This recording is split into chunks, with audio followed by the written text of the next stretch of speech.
goboleedyada ka tirsan dowladda Soomaaliya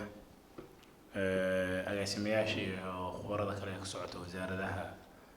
dowladda federaalka Soomaaliya shaqaalaha kala duwan ee ka socda wasaaradda deegaanka saxaafadda idinkoo dhan waxaan idinku salaamayaa salaanta islaamka assalaamu calaykum waraxmatullaahi tacaala wabarakaatuh intaanan furin waxaan runtii ka cudurdaaranaynaa dhibka iyo maaragtay xirxirka wadooyinka aad soo wada marteen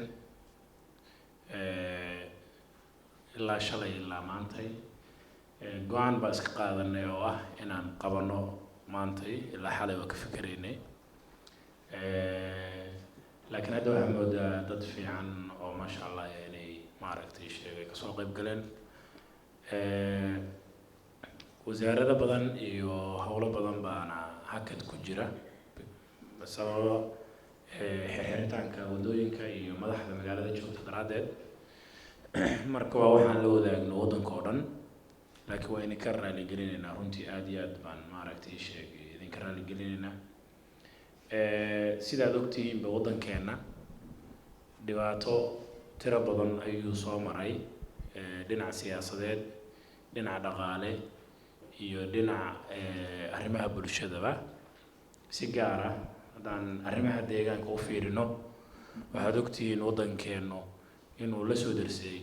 xaalado badan oo hadday tahay jarista dhirta iyadoo dhuxul laga sameynayo ama magaalooyinka loo isticmaalayo ama dibadda loo dhoofinayo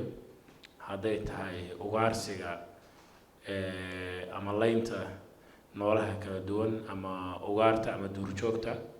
hadday tahay sagaarada galnuugta iyo waxyaabaha la midka maareyn la-aanta qashinka ama waste managementiga waxa la yiraahdo oo aan ognahay dadkeena magaalooyinkeena oo dhan in qashin badan maaragtay sheegeen uu tuunsan yahay wacyigelinta ama fahanka environmentiga aan ka haysano oo runtii aad iyo aad maaragtay dhibaato weyn ay uga jirto xaalufka dhulka oo la baabi'iyey dildilaaca ama burburka soo gaaraya dhulka ka warqab la-aanta noolaha kala duwan iyo arrimaha badda maariinka ama marine environmentiga waxaa loo yaqaan iyo waxyaabo kaloo aad iyo aad u tiro badan sidaa daraaddeed waxaa muhiim ah in lala yimaado qorshayaal iyo hagayaal iyo siyaasado iyo balaanis ay tahay in wax looga qabto waxaan ognahay inaan ku daalnay validation iyo document la qorayo iyo wax la diyaarinayo laakiin waddankeena inagoo aan cashuurteenu aysan badnayn oo dakhligeenu yar yahay waxaynu caawinaad tiro badan ka helnaa adduun weynaha kale environmentiguna wax Soomaaliya kaliya gaar ku amaanay adduunka oo dhan baa problemkeeda maaragtay sheegtaabanaya si marka inaguna aynu qorshe u leenahay adduunkuna uu og yahay qorsheena waxaa laga maarmaan inaan sameyno qorshe qaran oo environmentiga aan wax kaga qabanayno oo haddii wasaaradaha maamul goboleedyada wasaaradaha federaalkuba ay maanta u baahdaan arrimo environment la xiriira iyo macluumaadba inay heli karaan qorshahani wuxuu ka mid yahay waxyaabaha lafdhabarta u ah sanadihii u dambeeyayna waxaan sameynay siyaasado kala duwan taasoo keentay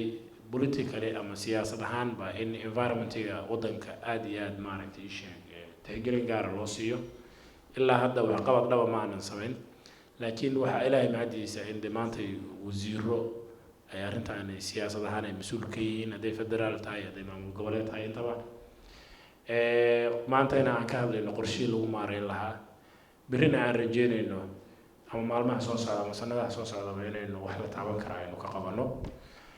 qorshahan maanta aan halkan u joogno ujeedada dhan oo laga leeyahay waxa weeyaan inaynu soo saarno mechanism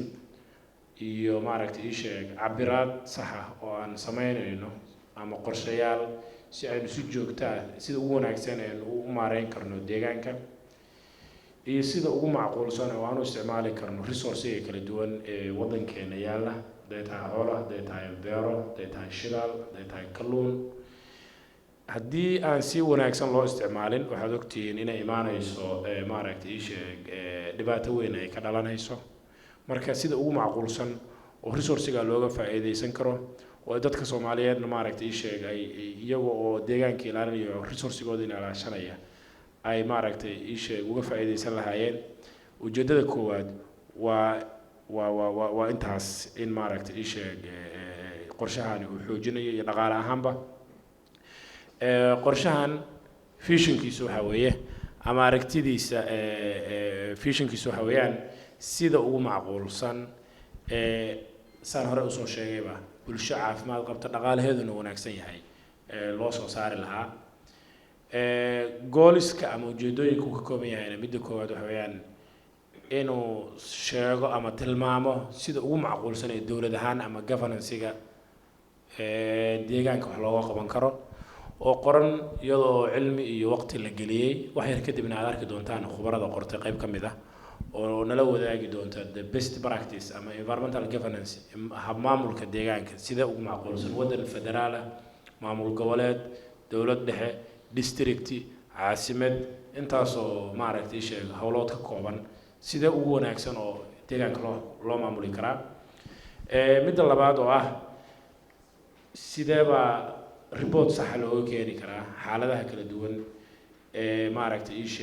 climate change-ga iyo environment-ga wadanka iyo midda saddexaad oo ah maxay yihiin aragtiyaha ama initiatives-ka ama fikradaha aan u baahanahay inaynu iska horeysano si aynu deegaanka wax uga qabano iyo midda afraad oo ah wacyigelinta sidee baan kor ugu qaadaynaa marka afarta qodob uu ka kooban yahay waxaan idin rajeynayaa inaynu aad iyo aad arrimaha uga doodno shirkuna waa inoo furan yahay wasiir ku-xigeenka ayaa wax yar kadib nagu soo biiri doona maadaama wadada xiran tahay meeshuu degan yahayna aad u xiran tahay laakiin wuuna soo gaari doonaa haddii la yidhaahdo waxaan rajeynayaa in khubaradu ay si maadaama waqti badan naga dhacay ay toos u bilaabaan presentationka kadibna aynu ka falcelin doonaa